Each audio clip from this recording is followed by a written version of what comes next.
Agradecemos mucho al licenciado Gabriel Alvarado, que es abogado de Manos Unidas por Nuestros Niños, y a Juana Luna Hernández, madre de la víctima de la guardería ABC. ¿Cómo está, Juana? ¿Cómo está, abogado? ¿Cómo están? ¿Qué tal? Muy buenas tardes. Bien, gracias a Dios. Ahorita platicando, le decía que hacía mucho que no la veía, que no coincidíamos, pero la verdad es que son 14 años de lucha, 14 años de la tragedia, y hoy, además de invitarlos, obviamente, a la marcha y entender por qué seguimos, ¿no? Quienes seguimos yendo a la marcha y quienes seguimos de una o de otra forma, pues levantando la voz, y de ustedes, todo este trabajo que están haciendo y que han hecho, pues para que nos platiquen qué sigue, cómo está, y a 14 años y con diferentes autoridades en el gobierno y siguen aquí, ¿no? Yo creo que eso tendríamos que estar reflexionando sobre el tema, Juana. Así es. Pues a 14 años seguimos aquí, como bien lo dice. Son 14 años de lucha. Dicen, ¿por qué lucha? Porque a 14 años no hay ningún responsable por la muerte de nuestros hijos. Es un manto de impunidad que pues hemos venido viviendo desde el día 1. Así fue, porque desde el primer momento nos escondieron a nuestros hijos. Estuvimos buscándolos en hospitales hasta que llegamos al anfiteatro, ¿no? Donde estaban algunos ya, habían fallecido. Entonces, desde ese momento ha sido nuestra lucha. Desde ese momento no hemos descansado como mamás. Somos más bien coadyuvantes de las autoridades. Claro.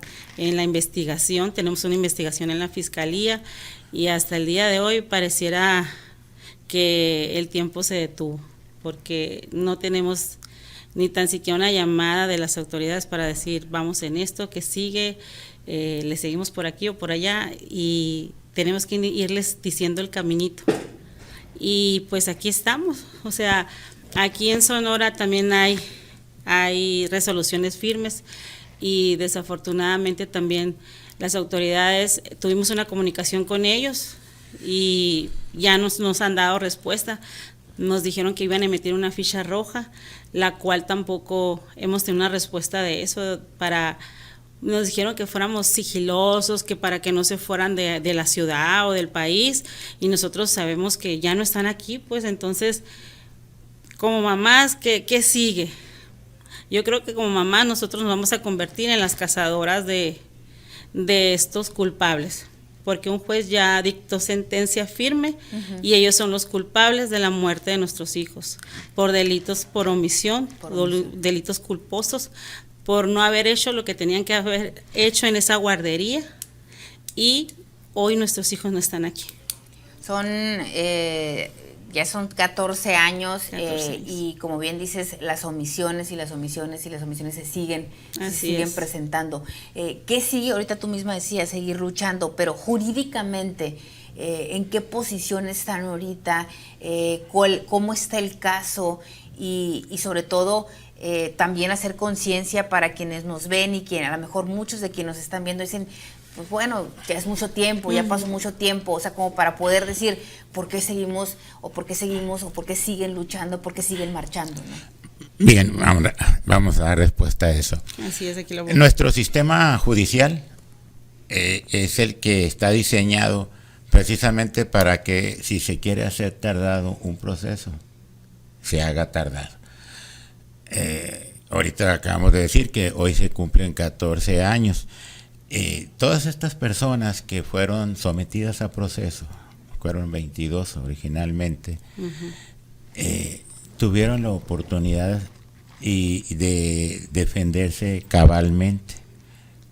¿Qué significa eso? Que pueden, y lo hicieron de hecho, un sinnúmero de apelaciones y amparo tras amparo, hasta que llega un momento como en el que nos encontramos ahora, en que la sentencia ya de carácter definitivo en materia penal salió de la primera sala de la Suprema Corte de Justicia de la Nación, y de manera escalonada en contra de cada uno de aquellos que consideró que tenían responsabilidad penal, los fue sentenciando.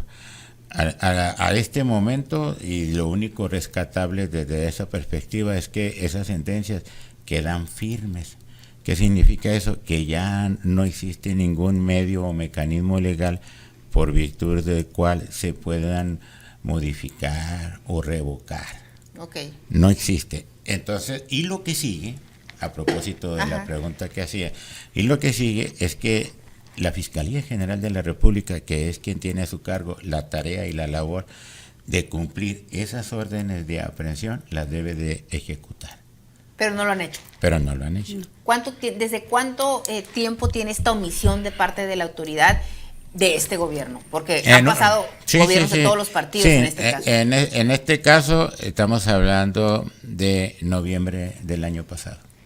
Del mes de noviembre del 2022 ya se tenía la primera orden de aprehensión y de hecho no se había hecho absolutamente nada hasta que, como dice Juanita, nos apersonamos frente aquí el responsable en Sonora de la institución y efectivamente nos comentó que ellos tenían esa orden de aprehensión y que estaban haciendo las tareas para...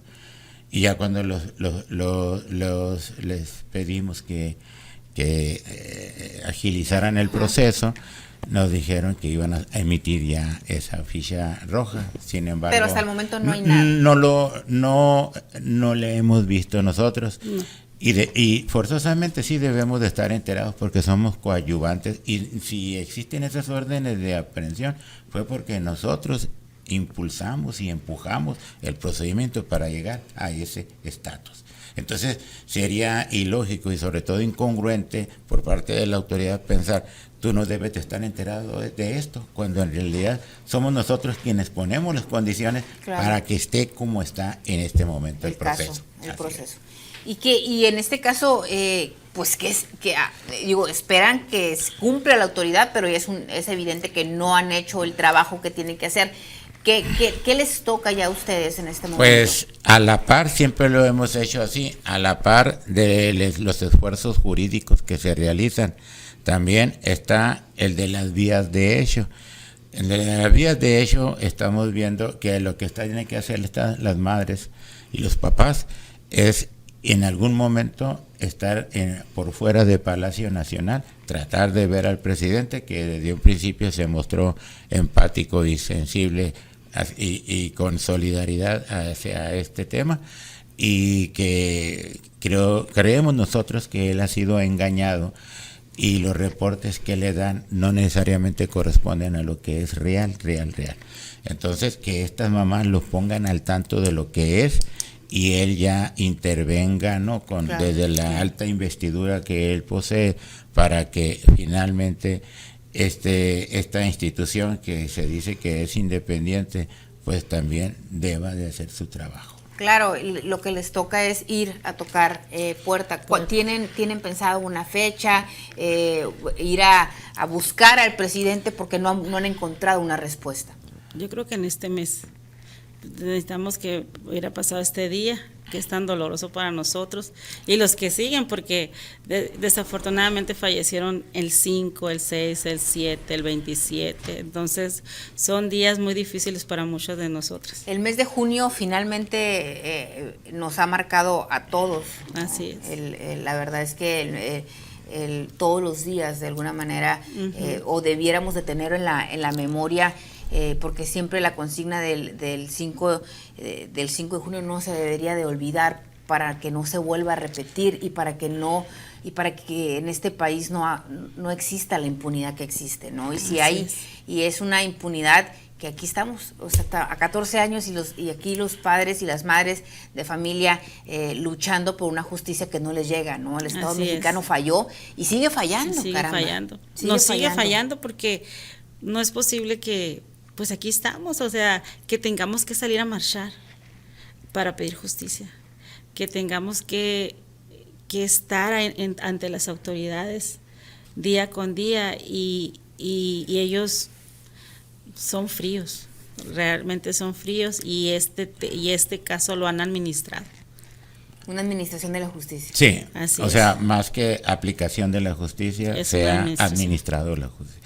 Y tratado de... de administrar, ¿no? De gestionar. Digo, el caso tiene muchas aristas. Esta es la arista jurídica. Así es. Esta es una parte de la arista jurídica, es amplia, sí, como bien lo acaba de decir.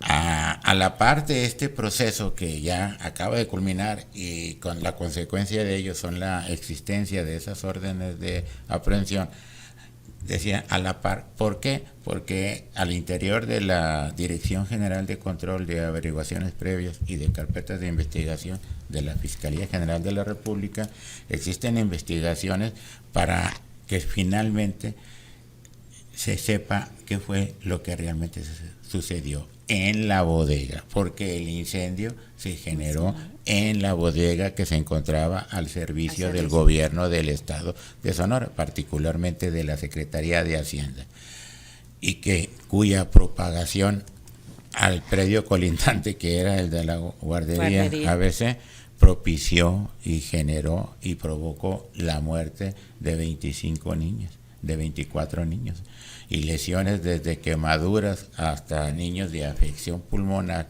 y de por vida de 106 niños más.